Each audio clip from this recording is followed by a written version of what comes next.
Alright, so I think this tutorial will be shorter.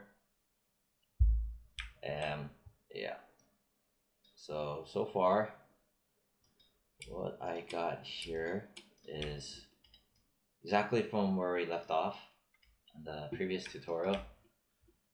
So I have all my constraints, all of these, right? And it's always good to double check, as well as saving a master file. Save your scene before you skin. Before you skin, save the scene. This scene specifically is where you placed all your bones, obviously, and you placed all your controllers, and where you placed your constraints. And then just save it.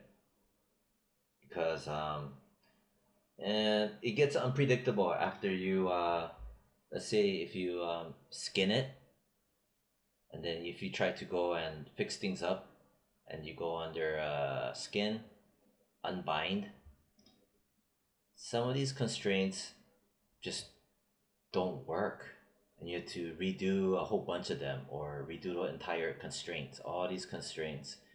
I mean, if you've done it for a long time, it's not much of an issue, but when you're first learning, I assume it's going to be kind of hectic. So save the scene out before you skin. I repeat, save the scene before you skin, because after you skin and you try to go back, something's going to break. 100%. It's it shouldn't be, but something does break. I can't explain it. It's just what it is. Because it happened to me. And this one here, and during class, I mentioned I was kind of concerned about how when I had binded this the mesh to the bones, right? That this wasn't reacting, you know. So, but you can, like I said in the emails, you can disregard that. I figured out what the hell it was. It was a combination of unbinding the skin and also a combination of having to do with the bind skin. Whereas, I don't know if it was even this. It might have had to do with the constraints, right? But regardless, just ignore it. If you just made your bones and everything, and then you're about to skin it, it's not an issue. Yeah. It's an issue after you skin, and then you try to unskin it, and then go back and, touch things up. That's when something blows up. Anyway, so here we are. So what I'm gonna do is I'm gonna carefully select all my joints. These I just selected here. Hold shift, select those. Then I want these guys as well, so I'm gonna hold control now. Hold control, carefully click on them. Don't rush through. If you rush through, you're gonna accidentally click and drag and drop it into another joint. So just be patient. Just carefully click them. So I got all the joints. In order to crack it open completely, you hold shift and you press the little button here. That'll expand all. So after I got all the joints, right? And the joints have this blue color. And again, I mentioned before, but the blue color on your joints, not your controllers, on your joints, when you have this blue, this just means that there's a constraint on it. Yeah. From there, I shift select the mesh. As you can see, my mesh has no skinning, no clusters, no nothing, perfectly clean. No transform history. Skin, bind skin, option box. You're gonna set it to these options. It is also on the PDF on the Sync Sketch.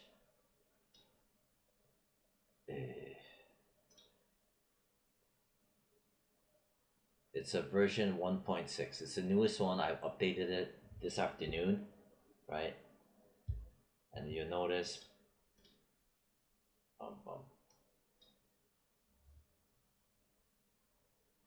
you will notice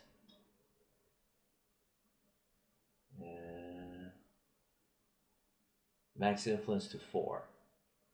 I just have it 4 just in case some bullshit happens. So set it to 4. Everything else, geodesic, voxel, joint hierarchy, weighted blend, all of that is listed there. Blah blah blah blah blah. Resolution 1024, max influence to 4. You can look it all up, and it's just gonna be techno babble, you know. This is what I was taught, and this is what I did, and worked out fine. But I changed this to instead of 3, I changed it to 4.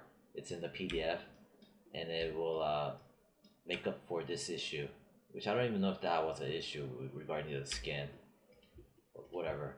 So from here, right, you hit apply, and now it's calculating, skinning, voxelizing, blah blah blah.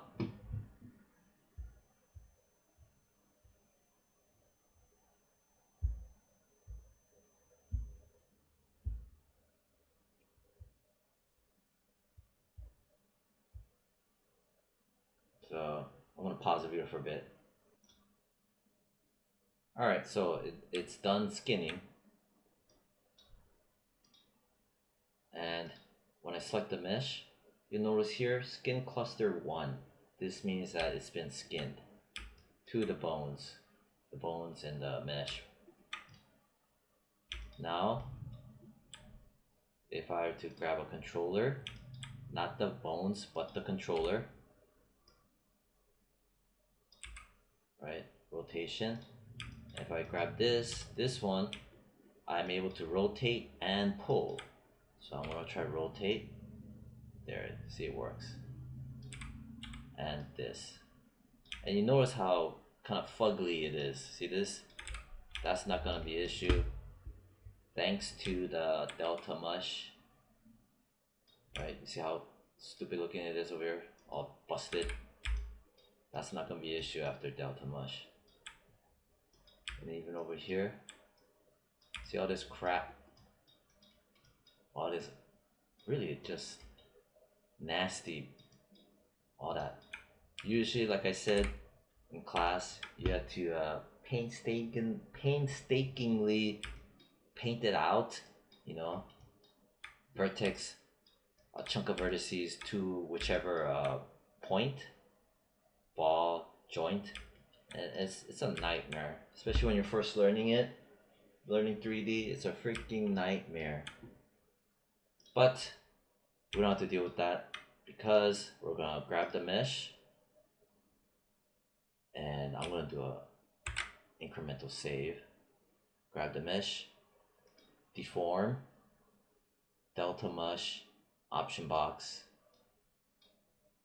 I set this to 40. Yeah, I set to 40. That is also on the PDF. And then apply, bing, and then close. Now I have Delta Mush on top, skin cluster 1 at the bottom. Now if I were to grab a controller, ooh, look at that. I love that. I hate painting weights, but butter smooth. This is dope. Dope.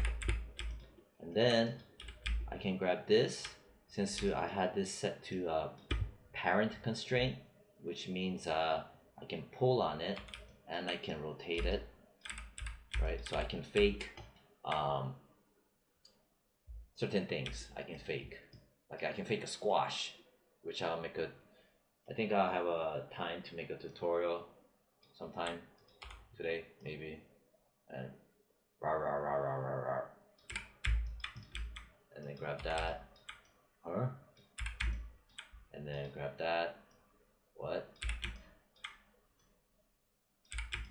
Yeah, so pretty cool. And then you could grab this, and this, right? Nice bend. Nice bend. Could animate kicking a soccer ball if you wanted. So that's what that is. So the rig is done. It is done. Done. Right? One last note. Do not, I repeat, do not just go off on your own and start like dropping things into the bones or dropping this into that or start grouping. Don't do any of that. Leave exactly the way it is. I repeat, leave it exactly the way I did it. Don't go off tangent and do your own thing. Many students blew up their model doing that last semester, so do not do that. I'm not gonna come in and save your butt if you do that, because it's a train wreck. So just follow exactly, and you're good to go. Yeah. And that's the end of that. Oh, if you have controllers, right, that is blue, that means you set up the constraints wrong. Only your bones should have these blue stuff, and only your root joint should have a parent constraint, which means your translate and your rotate, as well as if you have feet like these guys have a parent constraint, meaning blue X, Y, and Z translate, and blue for rotations, and him. See, everyone else, every other joint, only rotation. Only rotation. And there should be no data in the rotation. The only time there's going to be data in the rotation is when you grab a controller and you rotate. You see the negative number? And when I grab it now, there's going to be a negative number. So that's normal. But in the default pose, there should be no number. The default pose, no number in here. As well as the controllers should be clean regarding the default pose. See? So that's pretty much everything. And you use the same technique for all your other controllers and your letters and numbers or whatever. And like I mentioned, on the classroom folder, there's going to be multiple different letters and even a number that you can take a look at. Some of them have animation that you can watch and see. Yeah, so that's the end of that. Bye.